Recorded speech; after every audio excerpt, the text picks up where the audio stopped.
Di awal bulan suci Ramadan 1445 Hijriah, tahun 2024 Masehi, sambil ngabuburit, Bupati Bandung Dadang Supriyatna kembali melaksanakan Rembuk Bedas untuk berdialog dan menyapa warga, melaksanakan kegiatan Rembuk Bedas ke-91 di Ola Desa Jatisari Kecamatan Kutawaringin, Kabupaten Bandung, Rabu 3 Maret tahun 2024. Menanggapi aspirasi warga jalan desa yang rusak, Dadang Supriyatna berencana untuk memperbaiki jalan rusak secara bertahap, mulai perbaikan sepanjang 1,2 km, dan kemudian dilanjutkan pada APBD perubahan 224 sepanjang 1 km.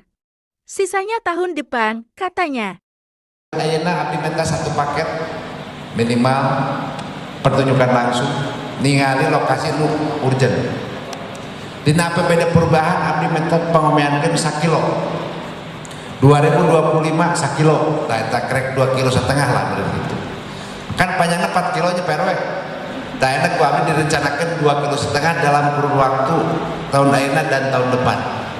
Setuju teh? Setuju kan heulakeun minggu-minggu ayeuna mah beneran minggu hareup lah eta nu PL heula PL tah itu PRW jawaban ti abdi teh. Idin Mashudi Parahyangan Channel melaporkan.